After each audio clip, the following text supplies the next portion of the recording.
Good morning. Welcome to Sugar Melts. I know it's been several weeks since I've recorded a video. We've been in the middle of a move. Oh my gosh. That was so difficult packing up all my crafting stuff into boxes, and I couldn't see them for a week, much less do anything for weeks.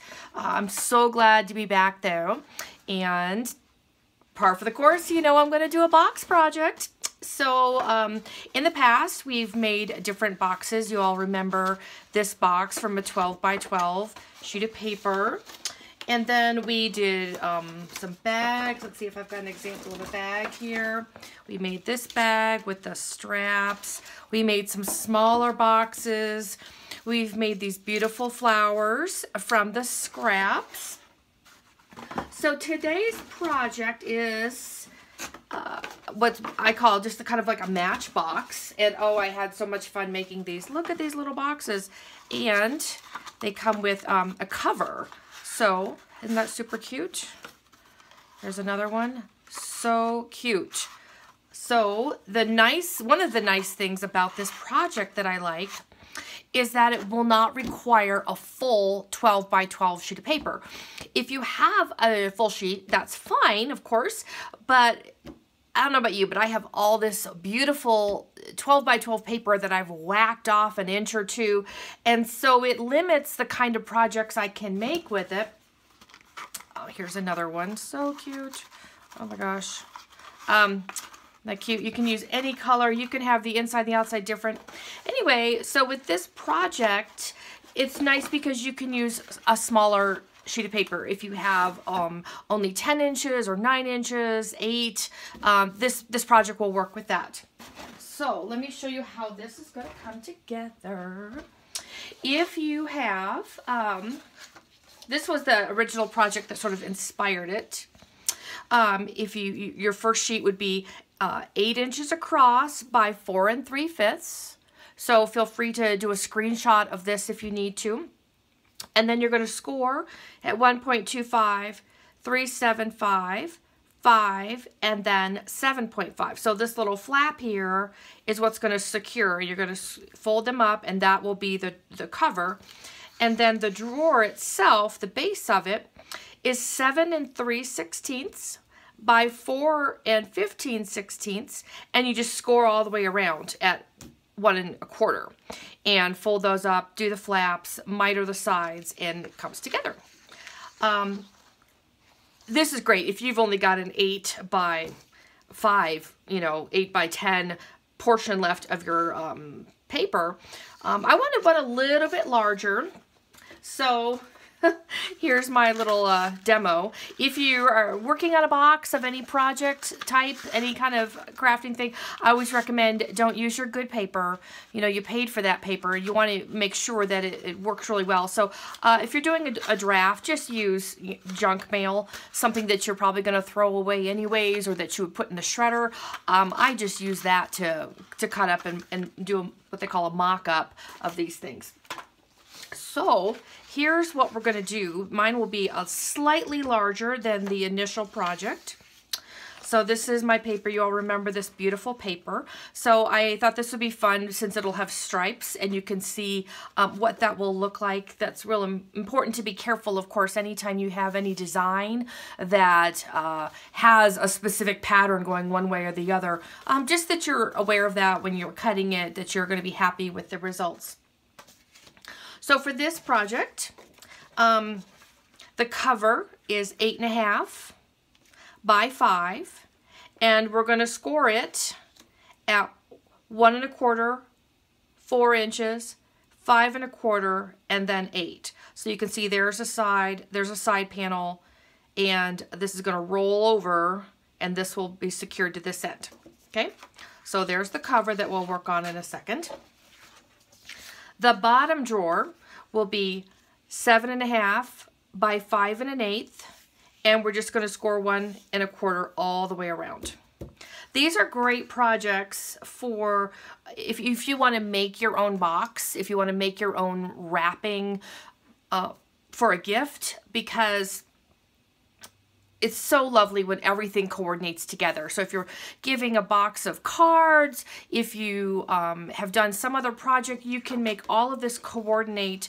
And again, take this basic profile here, these two covers, and you can coordinate your own sizes from this. It just takes a little bit of patience. And again, you may have a draft or two that don't quite work out, and that's okay. Just don't use your best paper for it, and you're gonna be really happy with the outcome of it. I am so confident.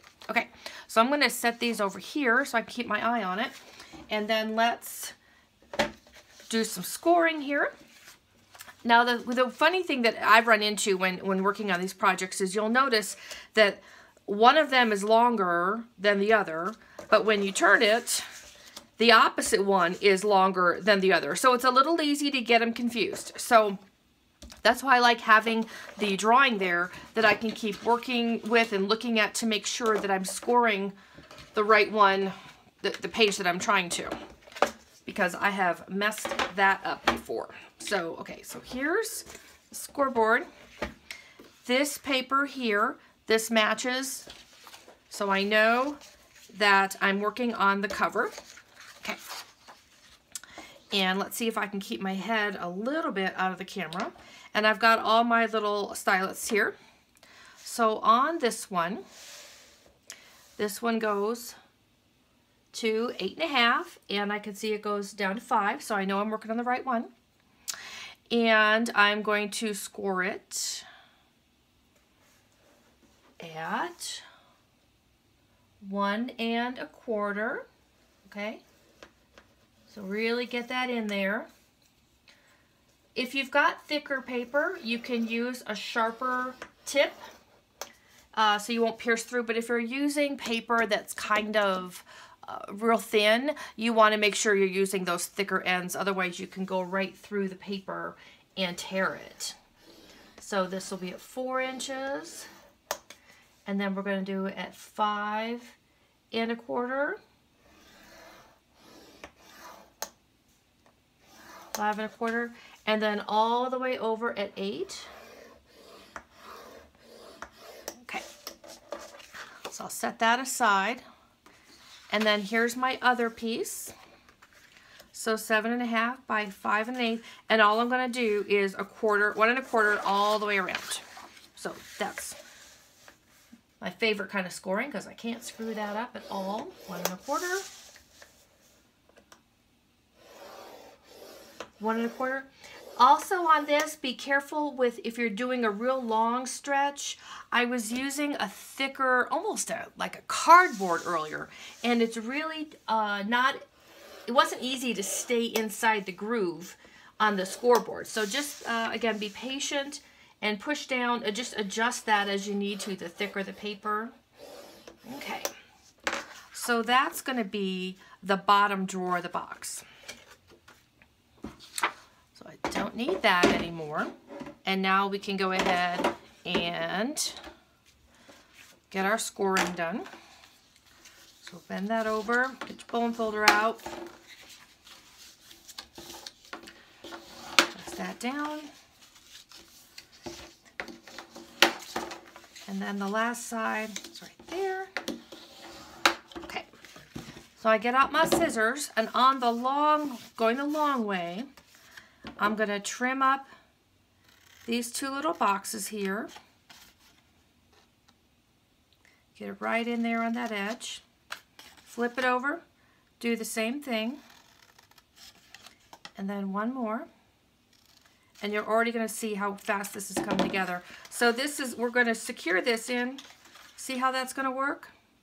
Now, what I have found on a lot of boxes is that the edges will be seen on the back side, and I don't like that look. Oh, I'm sorry, I'm out of camera. I don't like the way that looks, so I do a little bit of mitering, and I've always been happiest if I cut the miter just a little bit on the outside. Some people do it on the inside. I think it looks way more professional, just a cleaner edge, so you're not seeing that overlap over the top if I do it on the outside. So go like that. And so now when I push them in, because they're a little bit shorter, you can see it doesn't show up. And then we're going to need your adhesive. Obviously use whatever you have, whatever you like. I love tear tape. So I'm just going to pull off a nice big old piece like that. Cut it in half. Cut it in half. And put it right there. There's one. And then there's my other one. Doo-doo-doo. Just get it kind of close to the top there.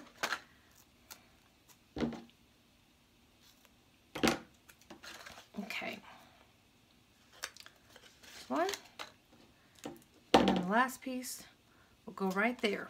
Does that make sense? So you got your 4 pieces, and we're just going to secure them inside, just like that. Okay. So yeah, it feels so good to have that move finally behind me and get kind of organized and find my space and get back to being creative and artsy and doing projects, because that was just, moving's always hard, but you know, there's that absence of the things that you love when they're all put into boxes and trying to get everything put into place again. And okay, so there's my little box. Super cute. Okay, and then we've got, this will be the cover.